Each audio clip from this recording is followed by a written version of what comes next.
رمضان کا پیارا یہ ہے ایک مہینہ، روزوں کی رونق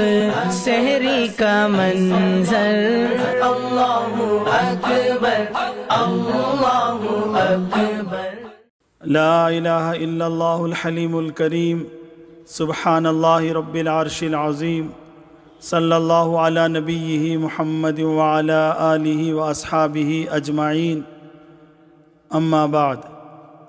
اللہ کے پیارے اور لاڈیلے بندو، آج کی اس نشست میں انشاءاللہ زکوٰۃ کی فرضیت، فضیلت اور زکوٰۃ کس پر فرض ہے، اس موضوع پر گفتگو ہوگی۔ زکوٰۃ فرض ہے اور اس کی فرضیت یعنی اس کا فرض ہونا قرآن پاک کی متعدد آیات سے ثابت ہے، جیسے ارشاد باری تعالیٰ ہے وَأَقِيمُوا الصَّلَاةَ وَآتُوا الزَّكَاةَ وَارْكَعُوا مَعَ الرَّاكِعِينَ، اور نماز قائم کرو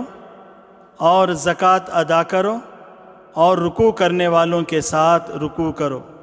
اس طرح قرآن پاک میں زکوٰۃ کا حکم نماز کے ساتھ 82 جگہ آیا ہے، اور علاوہ اس کے بھی متعدد آیات میں زکوٰۃ کا حکم ہے، اور زکوٰۃ کا فرض ہونا احادیث پاک سے بھی ثابت ہے، جیسا کہ ارشاد نبوی ہے بنی الاسلام علی خمس، اسلام کی بنیاد 5 چیزوں پر ہے: شہادت اللہ الہ الا اللہ وان محمد الرسول اللہ، گواہی دینا اس بات کی کہ اللہ کے سوا کوئی معبود نہیں اور بے شک محمد صلی اللہ علیہ وسلم اللہ کے رسول ہیں، وَإِقَامِ الصَّلَاةِ، اور نماز قائم کرنا، وَإِيتَاءِ الزَّكَاةِ، اور زکوٰۃ ادا کرنا، وَالْحَجِّ، اور حج کرنا، وَصَوْمِ رمضان،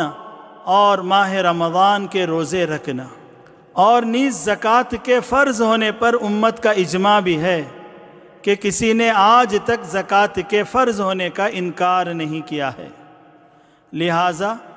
زکوٰۃ کے فرض ہونے کا انکار کرنے والا دائرہ اسلام سے خارج اور کافر ہے، اور بغیر کسی عذر کے زکوٰۃ کی ادائیگی میں ٹال مٹول اور تاخیر کرنا بڑے گناہ کی بات ہے۔ لغت میں زکوٰۃ کے 2 معنی بتلائے گئے ہیں، زکوٰۃ کے معنی پاکی اور طہارت کے بھی ہیں، اور زیادتی اور بڑھوتری کے بھی ہیں، اور زکوٰۃ کی فرضیت میں یہ دونوں معنی مد نظر ہیں کہ زکوٰۃ کا ادا کرنے والا گناہوں کی گندگیوں سے اور دنیا کی بیجا محبت سے پاک صاف بھی ہو جاتا ہے، اور اس کا مال بھی دنیا میں بڑھتا ہے اور اس میں برکتیں بھی ہوتی ہیں، اور آخرت میں اس کے ثواب میں اضافہ بھی کیا جاتا ہے۔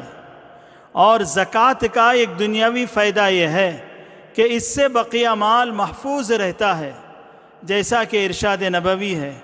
حسنوا اموالکم بالزکاۃ، زکوٰۃ کے ذریعے اپنے مالوں کی حفاظت کرو۔ اور شریعت میں زکوٰۃ کہتے ہیں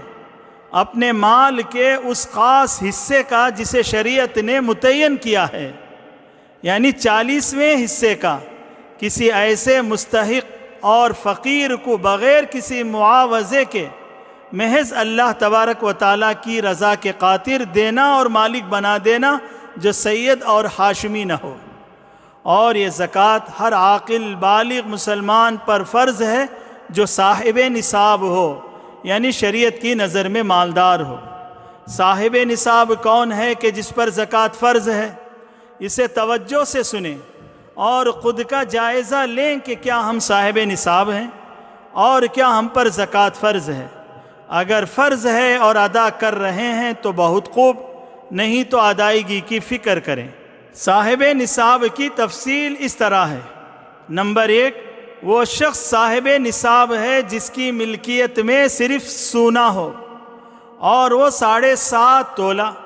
موجودہ اوزان کے اعتبار سے 87 گرام 479 ملی گرام ہو۔ نمبر 2، وہ شخص صاحب نصاب ہے جس کی ملکیت میں صرف چاندی ہو اور وہ 52.5 تولہ موجودہ اوزان کے اعتبار سے 612 گرام 35 ملی گرام ہو۔ نمبر 3، وہ شخص صاحب نصاب ہے جس کی ملکیت میں صرف تجارت کا مال ہو اور وہ 52.5 تولہ چاندی کی قیمت کے بقدر ہو۔ نمبر 4، وہ شخص صاحب نصاب ہے